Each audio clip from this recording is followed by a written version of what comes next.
Please raise your right hand and repeat after me. I, Barack Hussein Obama, do solemnly swear I, Barack Hussein Obama, do solemnly swear that I will faithfully execute that I will faithfully execute the office of President of the United States the office of President of the United States and will, to the best of my ability, and will, to the best of my ability, preserve, protect, and defend preserve, protect, and defend the Constitution of the United States. the Constitution of the United States. So help you God. So help me God. Congratulations, Mr. President. Well done.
Ladies and gentlemen, it is my great privilege and distinct honor to introduce the 44th President of the United States of America, Barack H. Obama.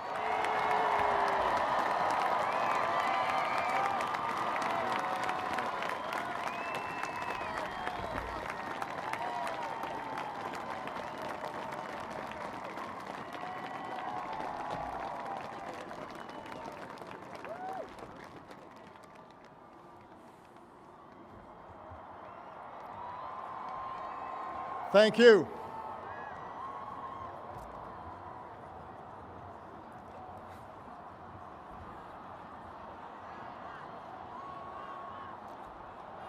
Thank you.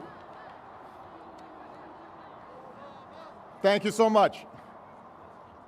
Vice President Biden, Mr. Chief Justice, members of the United States Congress, distinguished guests, and fellow citizens. Each time we gather to inaugurate a president, we bear witness to the enduring strength of our Constitution. We affirm the promise of our democracy. We recall that what binds this nation together is not the colors of our skin or the tenets of our faith or the origins of our names. What makes us exceptional, what makes us American, is our allegiance to an idea articulated in a declaration made more than 2 centuries ago. We hold these truths to be self-evident, that all men are created equal,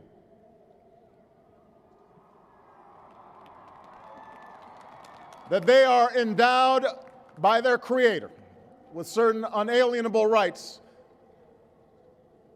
that among these are life, liberty, and the pursuit of happiness.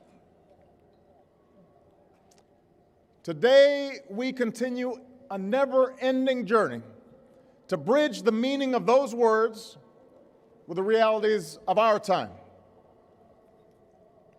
For history tells us that while these truths may be self-evident, they have never been self-executing. That while freedom is a gift from God, it must be secured by His people here on earth. The patriots of 1776 did not fight to replace the tyranny of a king with the privileges of a few or the rule of a mob. They gave to us a republic, a government of and by and for the people, entrusting each generation to keep safe our founding creed. And for more than 200 years we have. Through blood drawn by lash and blood drawn by sword, we learned that no union founded on the principles of liberty and equality could survive half slave and half free. We made ourselves anew and vowed to move forward together. Together we determined that a modern economy requires railroads and highways to speed travel and commerce, schools and colleges to train our workers. Together we discovered that a free market only thrives when there are rules to ensure competition and fair play. Together we resolved that a great nation must care for the vulnerable and protect its people from life's worst hazards and misfortune. Through it all, we have never relinquished our skepticism of central authority, nor have we succumbed to the fiction that all society's ills can be cured through government alone. Our celebration of initiative and enterprise, our insistence on hard work and personal responsibility, these are constants in our character. But we have always understood that when times change, so must we. That fidelity to our founding principles requires new responses to new challenges. That preserving our individual freedoms ultimately requires collective action. For the American people can no more meet the demands of today's world by acting alone than American soldiers could have met the forces of fascism or communism with muskets and militias. No single person can train all the math and science teachers we'll need to equip our children for the future, or build the roads and networks and research labs that will bring new jobs and businesses to our shores. Now, more than ever, we must do these things together as one nation and one people.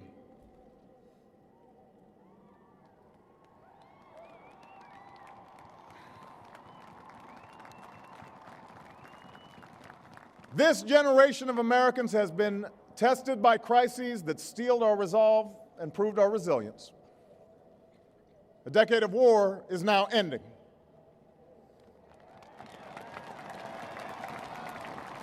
An economic recovery has begun.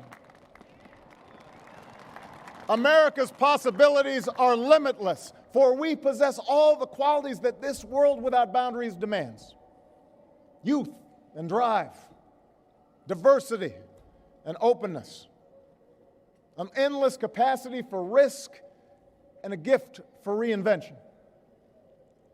My fellow Americans, we are made for this moment, and we will seize it so long as we seize it together.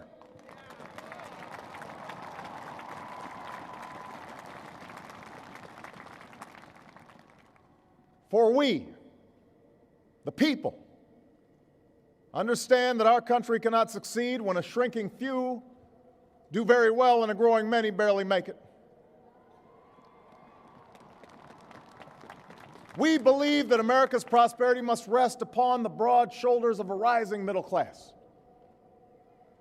We know that America thrives when every person can find independence and pride in their work, when the wages of honest labor liberate families from the brink of hardship.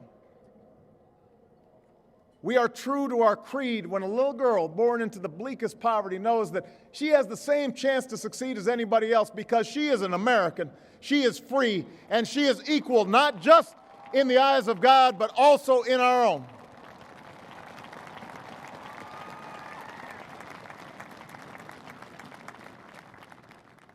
We understand that outworn programs are inadequate to the needs of our time. So we must harness new ideas and technology to remake our government, revamp our tax code, reform our schools, and empower our citizens with the skills they need to work harder, learn more, reach higher. But while the means will change, our purpose endures. A nation that rewards the effort and determination of every single American, That is what this moment requires. That is what will give real meaning to our creed. We, the people, still believe that every citizen deserves a basic measure of security and dignity. We must make the hard choices to reduce the cost of health care and the size of our deficit. But we reject the belief that America must choose between caring for the generation that built this country and investing in the generation that will build its future.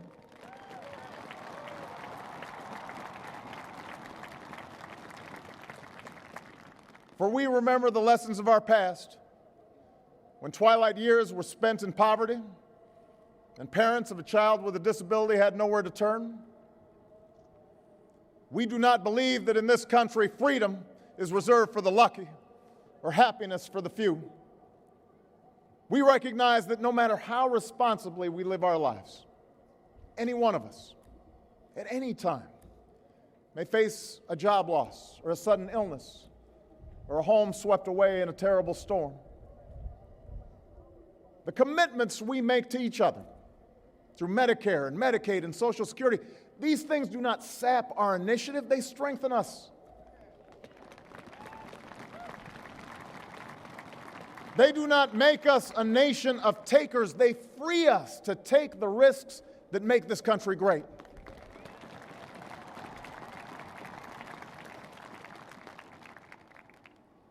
We, the people, still believe that our obligations as Americans are not just to ourselves, but to all posterity.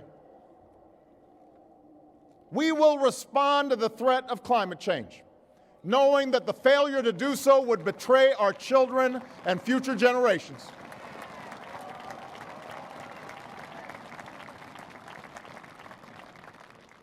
Some may still deny the overwhelming judgment of science, but none can avoid the devastating impact of raging fires and crippling drought and more powerful storms. The path towards sustainable energy sources will be long and sometimes difficult. But America cannot resist this transition. We must lead it. We cannot cede to other nations the technology that will power new jobs and new industries. We must claim its promise. That's how we will maintain our economic vitality and our national treasure. Our forests and waterways, our croplands and snow-capped peaks. That is how we will preserve our planet, commanded to our care by God. That's what will lend meaning to the creed our fathers once declared. We, the people, still believe that enduring security and lasting peace do not require perpetual war.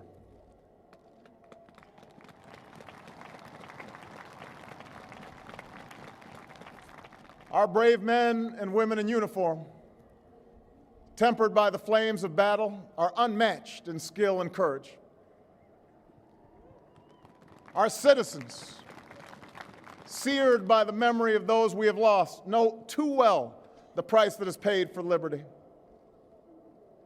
The knowledge of their sacrifice will keep us forever vigilant against those who would do us harm. But we are also heirs to those who won the peace and not just the war, who turned sworn enemies into the surest of friends, and we must carry those lessons into this time as well. We will defend our people and uphold our values through strength of arms and rule of law.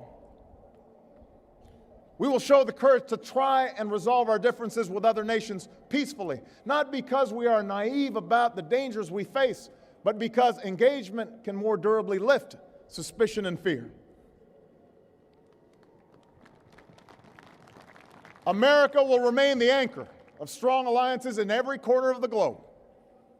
And we will renew those institutions that extend our capacity to manage crisis abroad. For no one has a greater stake in a peaceful world than its most powerful nation.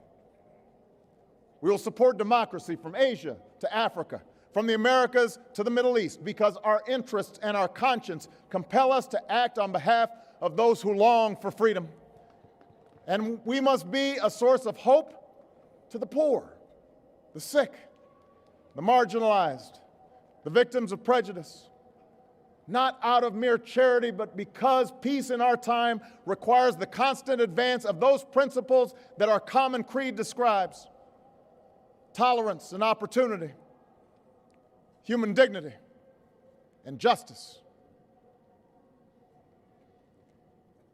We, the people, declare today that the most evident of truths, that all of us are created equal, is the star that guides us still, just as it guided our forebears through Seneca Falls and Selma and Stonewall, just as it guided all those men and women, sung and unsung, who left footprints along this great mall, to hear a preacher say that we cannot walk alone, to hear a king proclaim that our individual freedom is inextricably bound to the freedom of every soul on earth.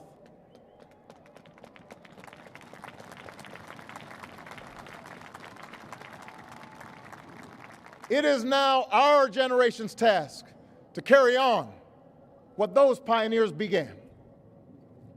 For our journey is not complete until our wives, our mothers, and daughters can earn a living equal to their efforts.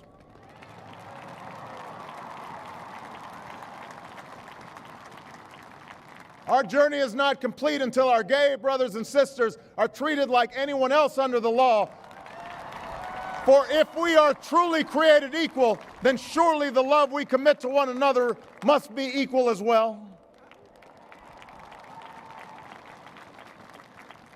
Our journey is not complete until no citizen is forced to wait for hours to exercise the right to vote. Our journey is not complete until we find a better way to welcome the striving, hopeful immigrants who still see America as a land of opportunity, until bright young students and engineers are enlisted in our workforce rather than expelled from our country.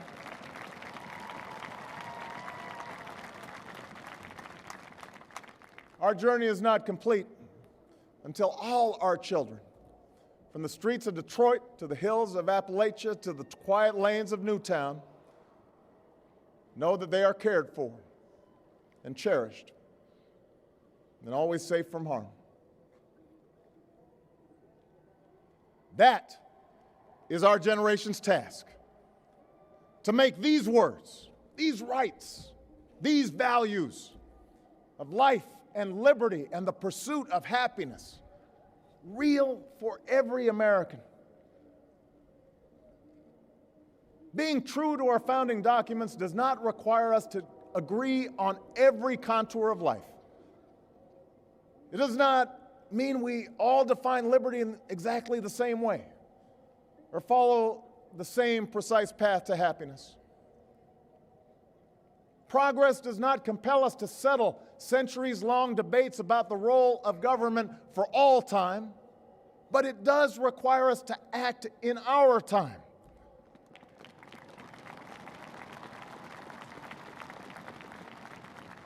For now, decisions are upon us, and we cannot afford delay. We cannot mistake absolutism for principle, or substitute spectacle for politics, or treat name-calling as reasoned debate. We must act. We must act knowing that our work will be imperfect. We must act knowing that today's victories will be only partial, and that it will be up to those who stand here in 4 years, and 40 years, and 400 years hence to advance the timeless spirit once conferred to us in a spare Philadelphia hall.